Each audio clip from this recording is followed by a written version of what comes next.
Hey guys, in today's video I'm going to be doing a tutorial on how I draw blonde hair in coloured pencil. This is a part of a 4-video series that I have done. I've created 4 videos. I've created a video on how to draw blonde hair, brunette hair, ginger hair and also black hair. So today's video will be the first video in the series, and that's how to draw blonde hair. For this tutorial I'm using all Faber-Castell Polychromos pencils, apart from a Prismacolor white pencil which I use to blend. The other tutorials will be coming up over the next week or so please subscribe to make sure you don't miss them. Anyway, let's get on with this tutorial. Okay, so I just start by listing the colours that I'm going to be using today in this tutorial. For my base colour, for the lightest colour, I'll be using a cream Polychromos pencil. The second colour I'm using will be used to define some of the darker regions, get more of the shadows on the parts that aren't the stark highlights. The 4 different colours will be used to create a lot of tone and depth in the hair, so it's not just one shade or 2 different colours being used, it's 4 different colours that work well together to create real depth, so you can get some really good shadows and also some really good highlights, without just making it look white or very flat. This really helps to add dimension to the drawing. The first thing I do is add the cream colour as a base colour over the hair, and I apply that really lightly.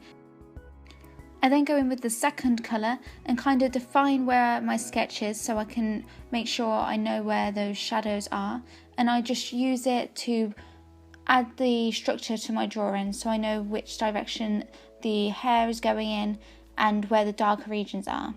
I make sure that I apply the pencil strokes following the direction hair would be. I do not use the pencil in circular motions when I'm drawing hair. I use flowing lines that follow the shape of the hair to make it look like it has movement and very natural.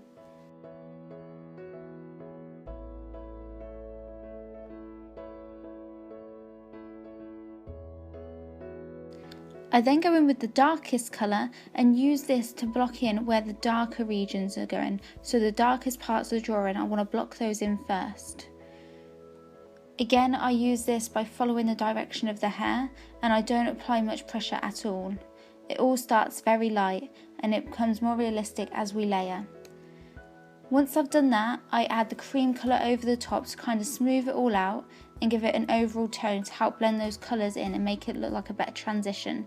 And then I go in again with the middle 2 colours again to further define the shapes. When you draw hair, it's important that you draw it in terms of clumps. When you use the coloured pencil, follow the line of the hair, but don't just draw loads of hairs all over the place. And think of the hair in terms of clumps rather than just lots and lots of individual strands. It'll make it.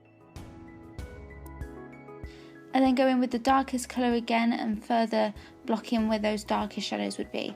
It's all about just layering those colours on top of each other so it becomes really natural and it doesn't look like you're using just 4 separate colours. It all blends in together and it's hard to tell where you started one colour and then where you used another one.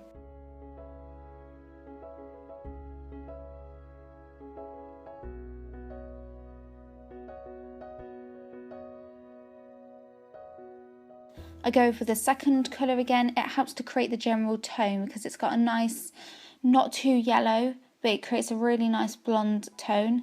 So I use the second colour a lot, and then I'll go over it with the lightest colour again, just to make sure everything's blended in together and it helps create that general blonde tone over the top. It's really important when you're using these coloured pencils to make sure that the point is always sharp, so keep sharpening your pencil because when you're drawing those lines you want them to be fine.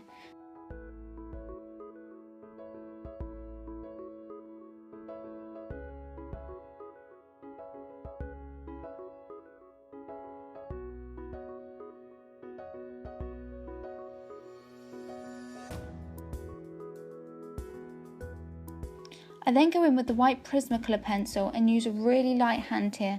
I just use this to blend in the colours so it kind of smudges the colours together so it's hard to see where the transition starts and stops, so it looks more of a gradiented effect, and it really smooths those colours in together and gets it looking much glossier and nice.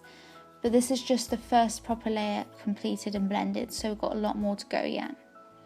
I then go in with the second darkest colour and use this to define the clumps of hair, because when you blend with the white pencil, it takes out the harshness and really smooths everything out. So you add more structure again with the darker colours, and then I add more of the tone because it kind of washes the colours out. I add the cream back over the top.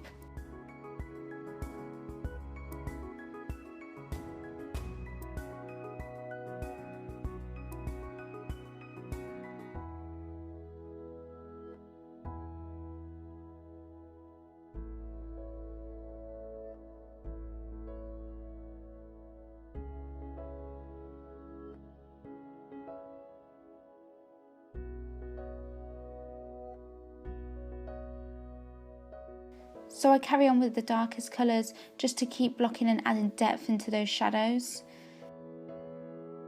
And it's very much switching between these colours now. It's all about fixing and touching up different parts of the hair. In this drawing, I'm definitely using the second colour the most. It's a really good transition colour to gradient between the highlights and the shadows. Where I wanted the highlights, if I wanted it really sharp, I just left the cream there, and then later on, if it's a really light highlight, I will pull some of that colour off with an eraser.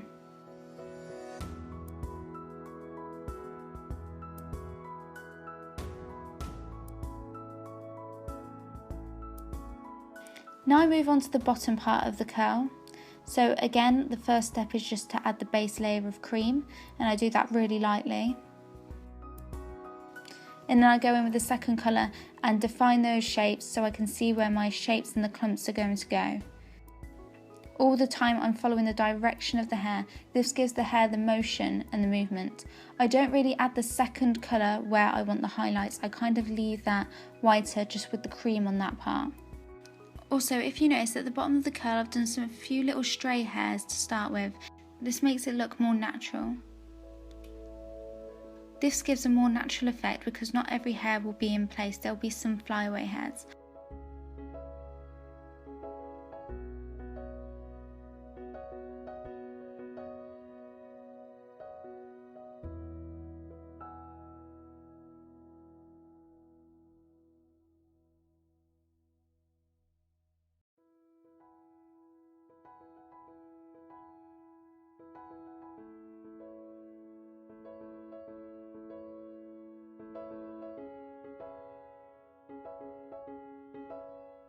I then go in with the darker colours and use this to create the shadows. There's a lot more shadows at the bottom of the curl than at the top of it, especially where the curl tends to spiral.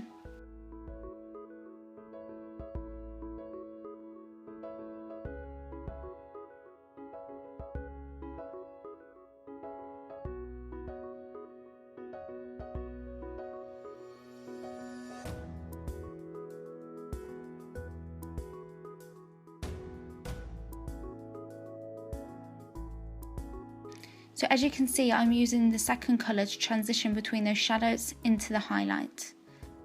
I just keep layering and layering the colours at the moment.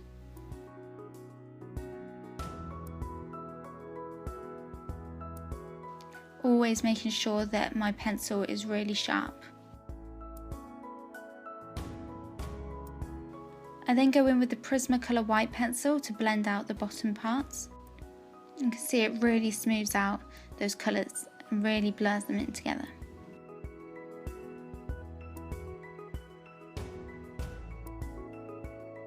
I then go in with the cream colour and the second colour again to replenish some of that colour that was lost when you wash it out with the white. So putting back those yellows and that yellowy brown tones to really make it look rich and blonde.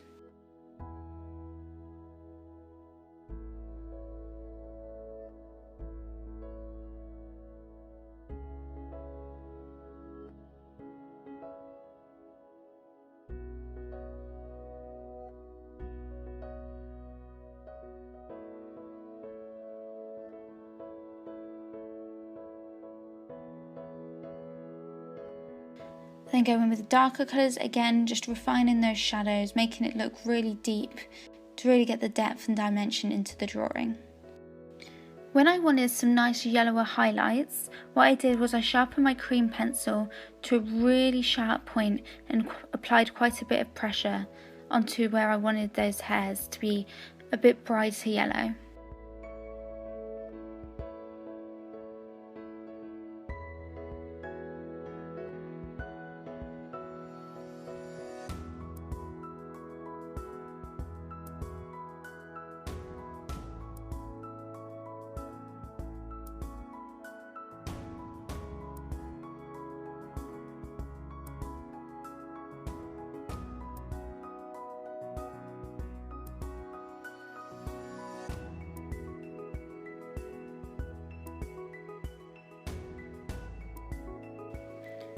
Okay, so now I get to the point where I'm just adding those little extra hairs. Like I was saying, this makes a big difference. It makes your drawing look so much more natural if you add quite a few stray hairs.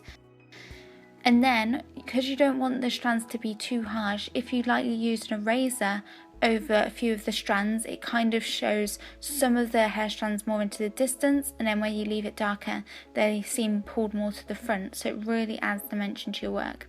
And then with a darker pencil, I added some loose hairs over the top of the drawing as well, over the top of the curls. And if I needed to, I used the white Prismacolor just to pull out to lighten any of those highlights back up, if I wanted it a bit lighter.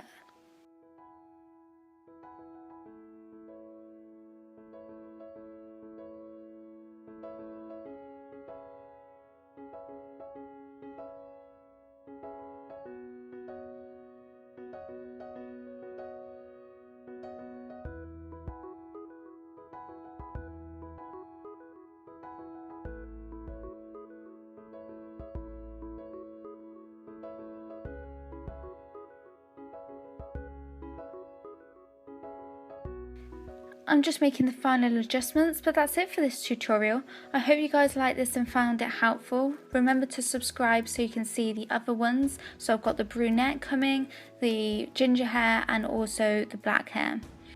I would love to know what you guys thought of this tutorial. I really hope you found it helpful. Thanks guys for watching. I hope you have a great day, and I'll see you in my next video.